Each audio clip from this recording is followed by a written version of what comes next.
The last plan is a plan, I call it a plan of desperation. It was actually very silly. Hugh Trenchard wanted to bomb Berlin in the worst way.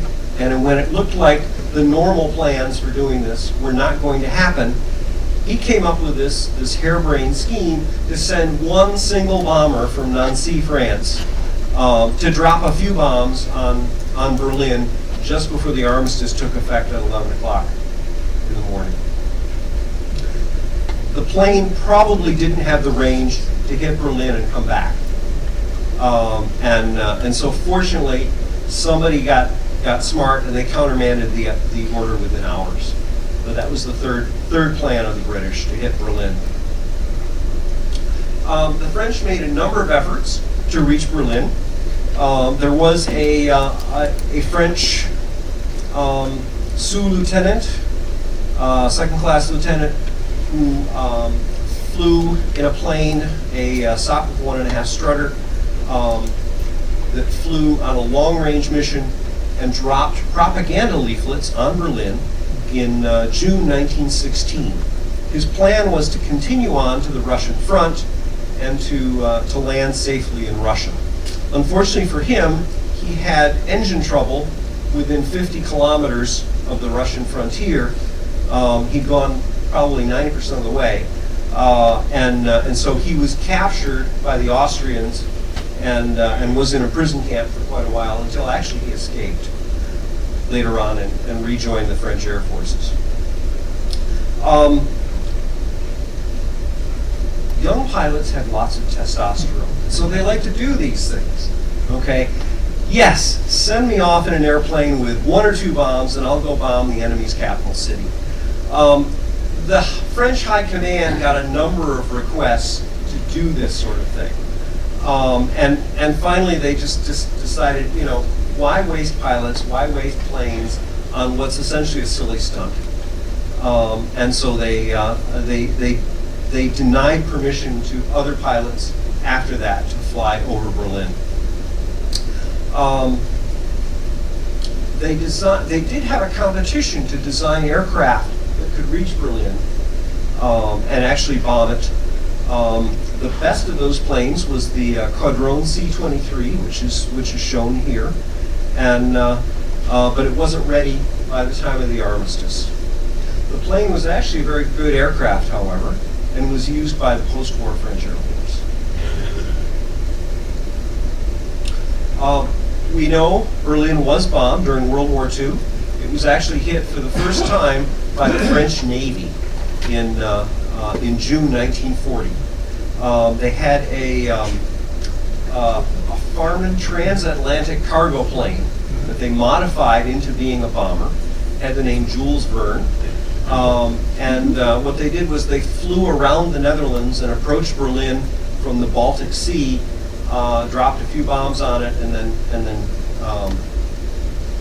then flew home. So that was the first attack on Berlin in history. And if Wikipedia can be believed, Berlin was bombed 364 times during World War II. Okay. Our next idea from World War I, from bombing, is the concept of dropping poison gas bombs on civilians. The picture here is this rather lurid picture of a dead woman in a short skirt with her family, and the poison gas percolating through the city. This was printed in magazines in both London and Berlin.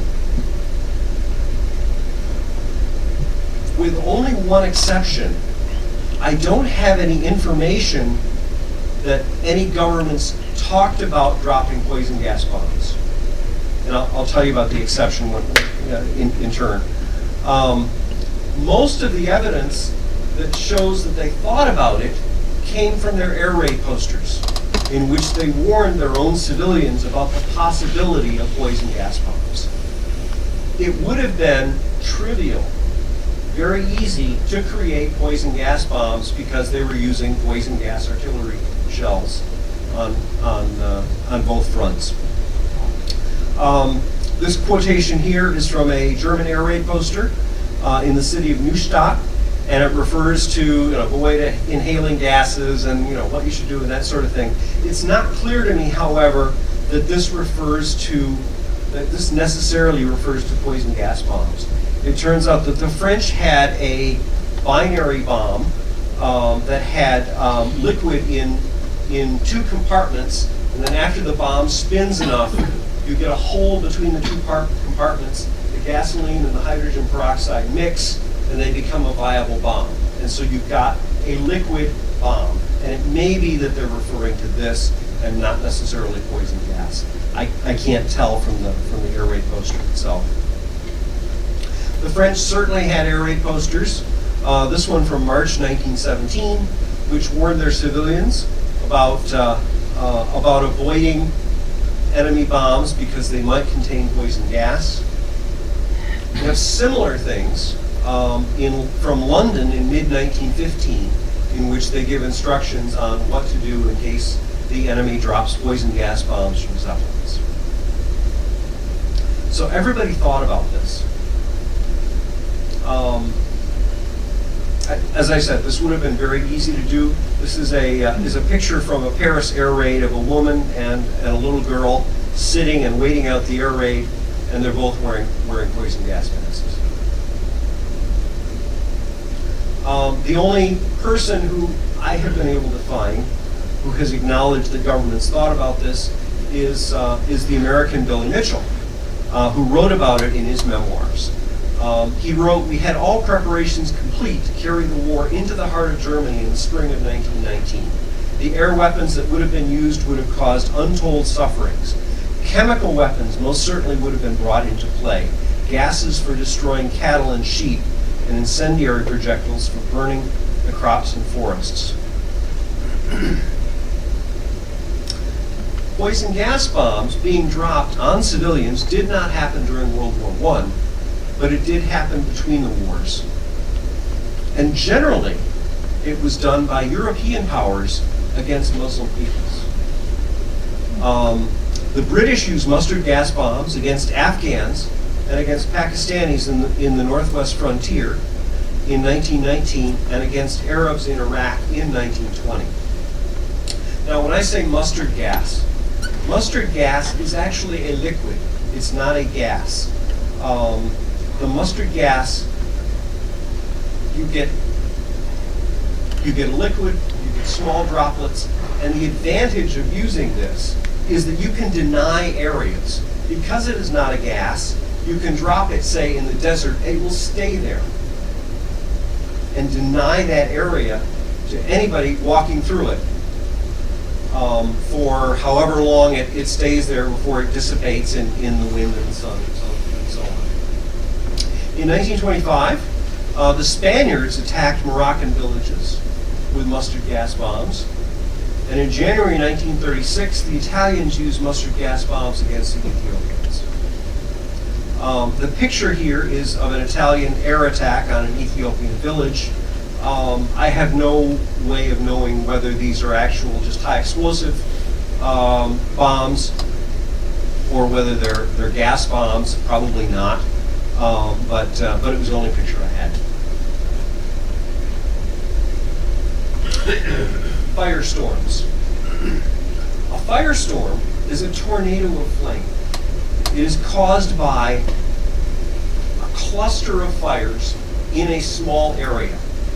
All of these fires together, the heat goes up, the cooler air around it comes in, and it turns into a tornado. You get a tornado of flame. The fury of the firestorm was known during World War I. And that's because one had occurred in a neighborhood in London in November 1897, the Cripplegate neighborhood. It was a neighborhood with narrow streets and alleys. There was a lot of junk in the streets and alleys, and they had a whole bunch of small fires that started and quickly spread through this area. It turned into a firestorm, a tornado of flame. The shaded area in the map is the area that was destroyed. They needed almost every unit in the Metropolitan Fire Brigade to contain the blaze. There were 207 businesses that were destroyed or damaged as a result of this in 1897.